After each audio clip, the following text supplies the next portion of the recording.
know what they say, don't mess with Texas. After spending the last month living in an Airbnb in LA, I find myself with just a few days left before returning back home to celebrate both my dad and brother's birthdays. I easily could have just taken the next flight home, but I wanted to take a few days to challenge myself to visit a place in the US that I didn't think I'd ever visit.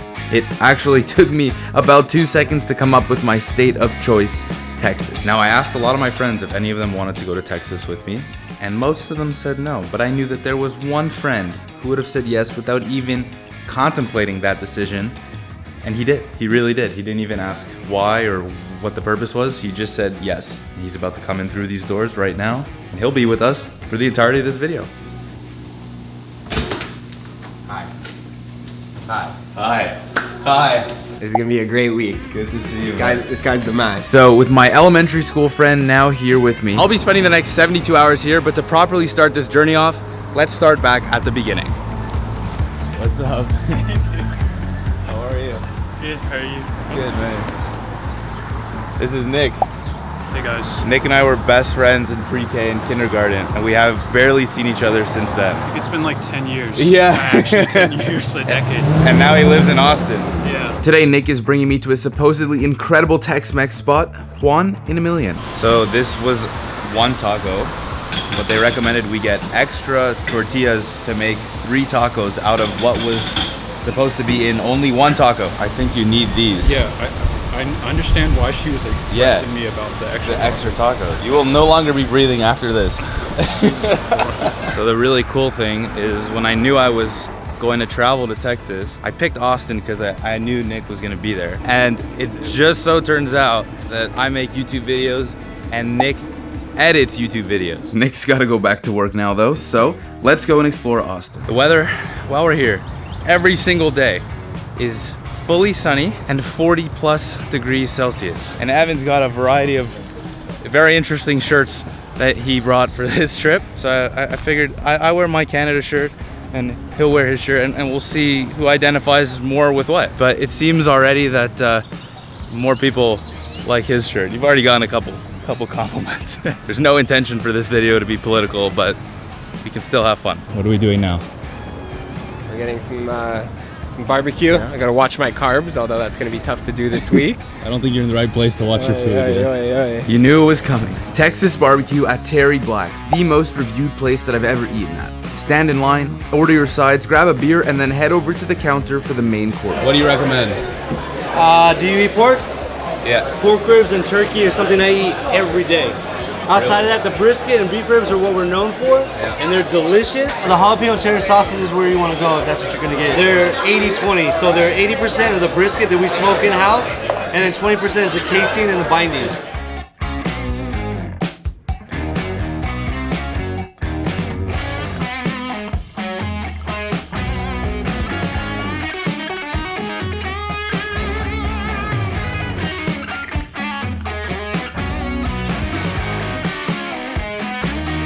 Anything else outside of this? No, I think I'm gonna be dead after this, so. No, you should be good. My daughter can eat one of these and 3 of those.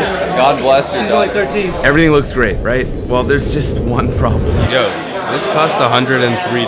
$103. This cost $103 US. You're not even eating. This is a major expense. Thank God we're filming it. I'm gonna expense this to the business. He said, do you want beef ribs? I go, yeah, why not? I'll take a rib.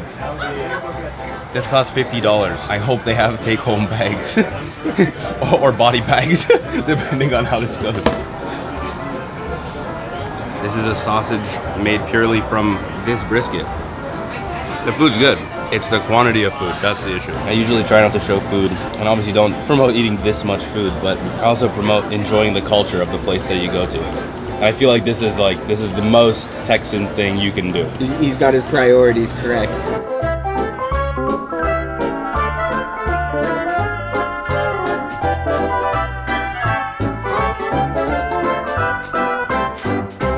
So Texas is known as the Lone Star State, and it gets this nickname because of its interesting history. So Texas was actually a part of Mexico for a pretty long time. And in the 1830s, they broke free from Mexico in a long war, and then they became the Republic of Texas. So they became a Lone Star. And after that, a few years later, they actually became part of the 13 colonies, which we now know to be the US. So the Capitol building behind me and the grounds that I'm on right now Well, this is the Senate for all of Texas because Austin is the capital of Texas. And this building looks really nice, but it's also what's on the inside that is pretty unique. This building opened up in 1888. The first session was in 1889. Our dome, I believe, was 14.4 feet taller than the one in Washington, D.C. That was not an accident. That was baked right into the cake. They specifically wanted to make it higher? Oh, absolutely. Yeah. It's a Texas thing. I grew up in New Hampshire, and then I joined the Navy to see the world, and they sent me to deepest, darkest South Texas. And then while I was here, within a couple of years, I met and married a native Texan. You marry a Texas girl, your life's over. You're not going anywhere. So here I am. This stuff honestly fascinates me just because none of this is what I would typically think I would be, learning about or researching. We don't really get the chance to learn about Texas history in Canada. How does this feel?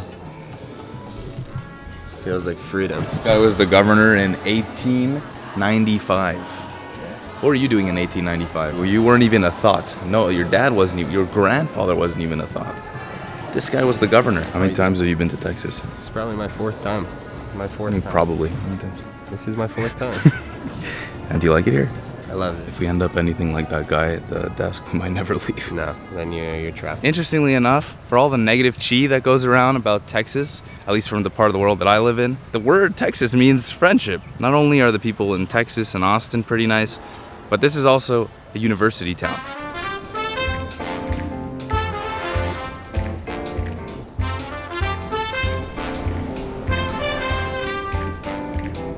Anytime I travel, one of the things that I love to do the most in a new city is meet new people. And it just so turns out that Texas is one of those places that has a little bit of a weird perception, at least to an outsider. So we're gonna go around and try and meet some new strangers and ask them a little bit about what they think of this place. Where are you from originally? I'm from Austin.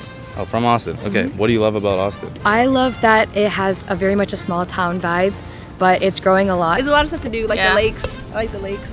I like the, well, not nightlife, but the other vibes. Like the food here is great. Oh, the food is great, yeah. It's a very like open and vibrant place, and the culture is like very open-minded. And there's just so many things to do in general. Like I can spend every day doing something different. All right, what are some like common misconceptions about Texas that you think are just totally wrong? People think like Texans are like really like yee and like super country, but that's not that true. I think a lot of people think that the entirety of Texas is very like a certain kind of way, like yeehaw. That we're country? Yeah, she was talking about it earlier. She watched a video. She's like, everybody's country here, but it's like you go to the big cities and nobody's country like that. Everyone's a cowboy. It's a very different, diverse culture. Like once you get here, you get to experience all of it. It's a lot of fun. All right, last question. What are your dreams in life? Oh, what do you want to be? Just to be like happy. I don't know. I think being happy like should be your #1 goal. I want the people in my life to be happy too. I want to do what I can to make sure that they're as happy as possible. I want to move to New York, live out my big city dreams. Make enough money, retire by 40, and get to experience the world because there's so much to do. Yeah, definitely make money and keep every year fresh, I would say. Honestly, just figure out what I love to do and be able to do it every day.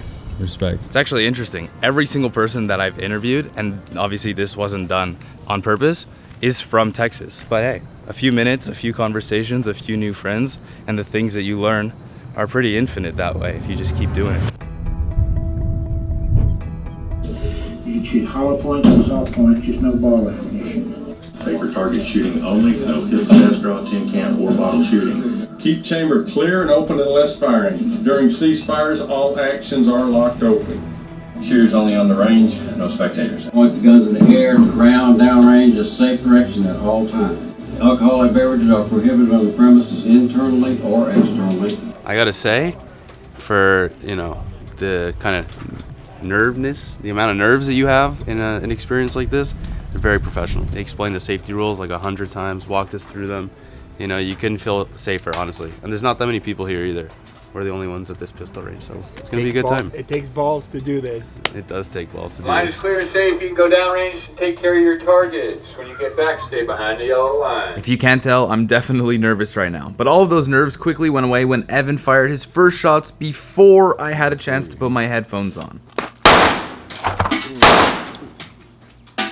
No, I wasn't ready for that. Yeah, I could have waited.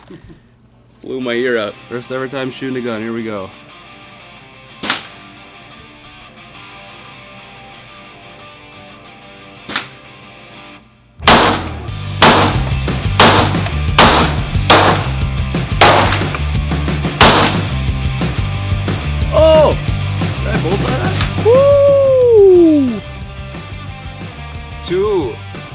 one on the bullseye. One.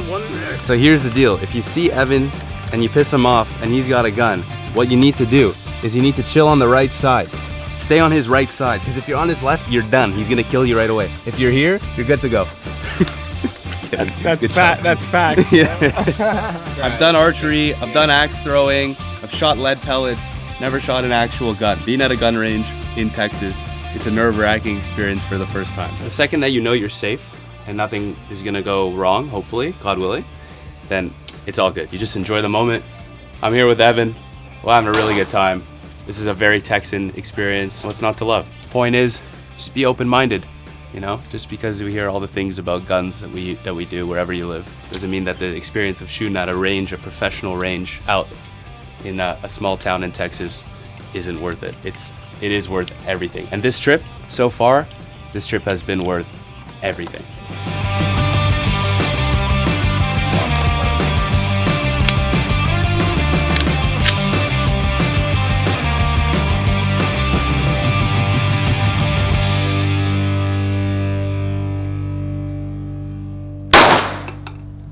So one of the most interesting things to do every single sunset here in Austin is to come on this bridge, which is called the Congress Bridge, and go and watch about 1.5 million bats wake up and take flight into the night sky. As you probably know, bats are nocturnal, so they're sleeping during the day under this bridge, and then when the sun starts going down, that's when they actually come out. There have been very few times in my life where I've decided to come to a bridge to go and watch something cool. But right behind me is the entire skyline of Austin with this perfect golden hour glow. So yeah, there's a lot of people here. Seems to be a pretty popular thing. All for bats. So we've been standing here for like 20 minutes. There's a lot of people here. Sun's almost setting. You get the feeling that the bats are like kind of chilling on the ledge, going like, okay, do we have enough people out here yet? Is the crowd there? Is there enough people in the crowd? They don't have enough eyes. It's not worth it for them to come out. Yeah. Trying to get a big enough crowd now.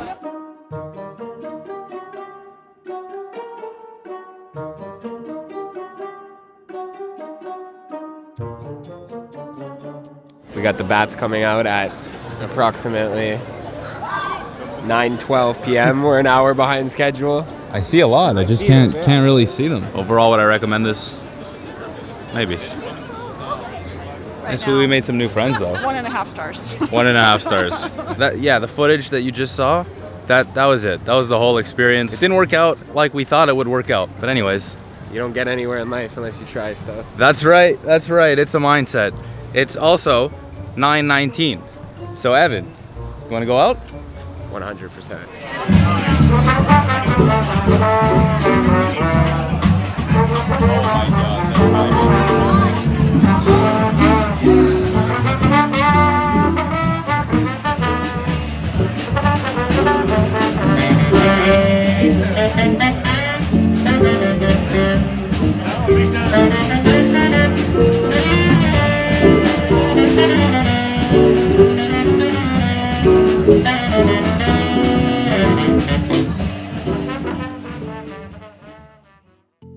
Texas, just like anywhere in the world, might have its preconceptions, but it's up to you as the traveler and explorer to really judge that for yourself.